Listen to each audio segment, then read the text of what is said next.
I said in a previous video that we teach kids art so that we can teach them creativity, so they can exercise their little creative minds and develop that muscle, because it's a muscle just like any other.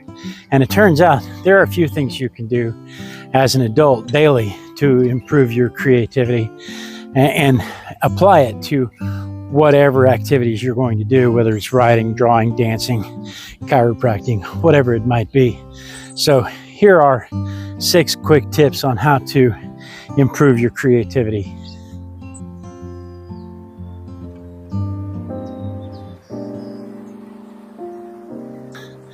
First, you're going to want to do some warm-ups.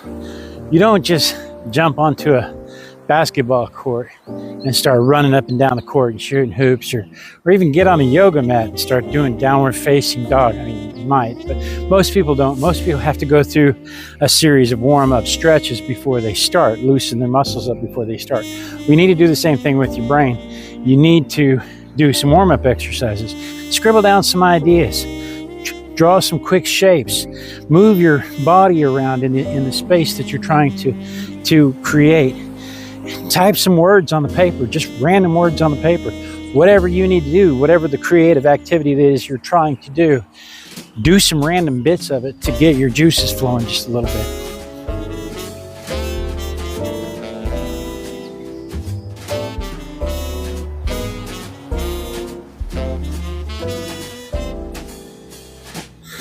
Sometimes you'll find you're in a very creative spot, but not where you need to be to create. And the thing to do then is make a list. Start making lists of things that you want to be creative about. Like, for instance, if you're an artist like me, you start making a list of things you want to draw and paint. If you're a dancer, start making a list of things, steps that you want to choreograph. You know, whatever it is that your creative space is, whatever it is that you're going to be creative in, when you hit that creative energy once a week, 4 o'clock Sunday morning, whenever it is, start jotting those ideas down, regardless of how silly they sound. No matter how weird they sound, write them down. You don't have to act on them. You're not trying to act on them right now. You're just trying to capture the ideas while you have the creative juices, because later on you're going to refine those ideas into something that you can use. When you do find yourself in the creative spot and in your creative space, make sure that you're not trying to start with a plan.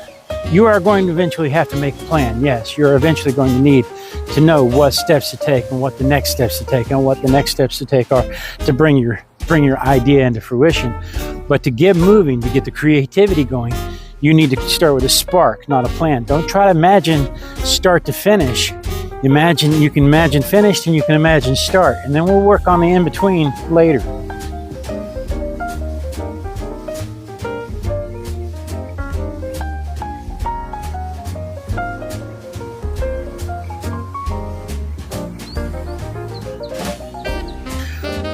What happens to me a lot of times when I get into my creative space is the blue meanie starts showing up.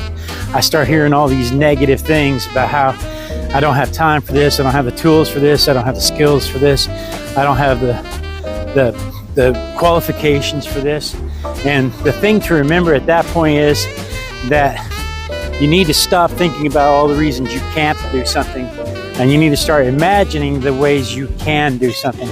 I don't have the tools for this, but what tools do I have, and how can I make them work for what I'm trying to do? What skills do I have, and how can I apply them? What can I do differently that will help me achieve the goal, instead of why I can't do what I want to do?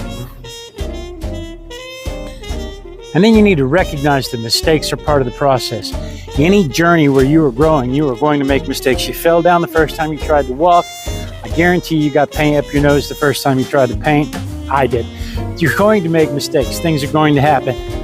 Learn from them. Critique them, learn from them, push through them, and just recognize that it's part of the creative process. If you're not making mistakes, you're not doing anything.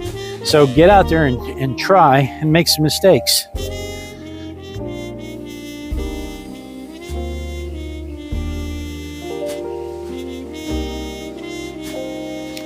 And then I find for this part of the process, for the creative warm-up and for the creative development process, set a time limit, 20 or 30 minutes.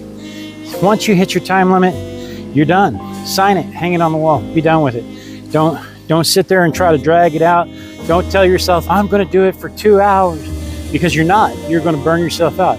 You just need to set a time limit and get in there and focus for that period of time, and then take a break. Stand up, stretch, walk around. But when you hit the end of your time, your overall time limit that you've given yourself to do it, sign it, hang it on the wall, and call it done. Because if you keep messing with it, you'll never get on to the next project.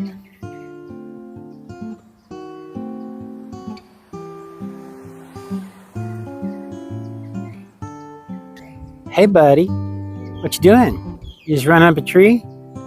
Hey buddy.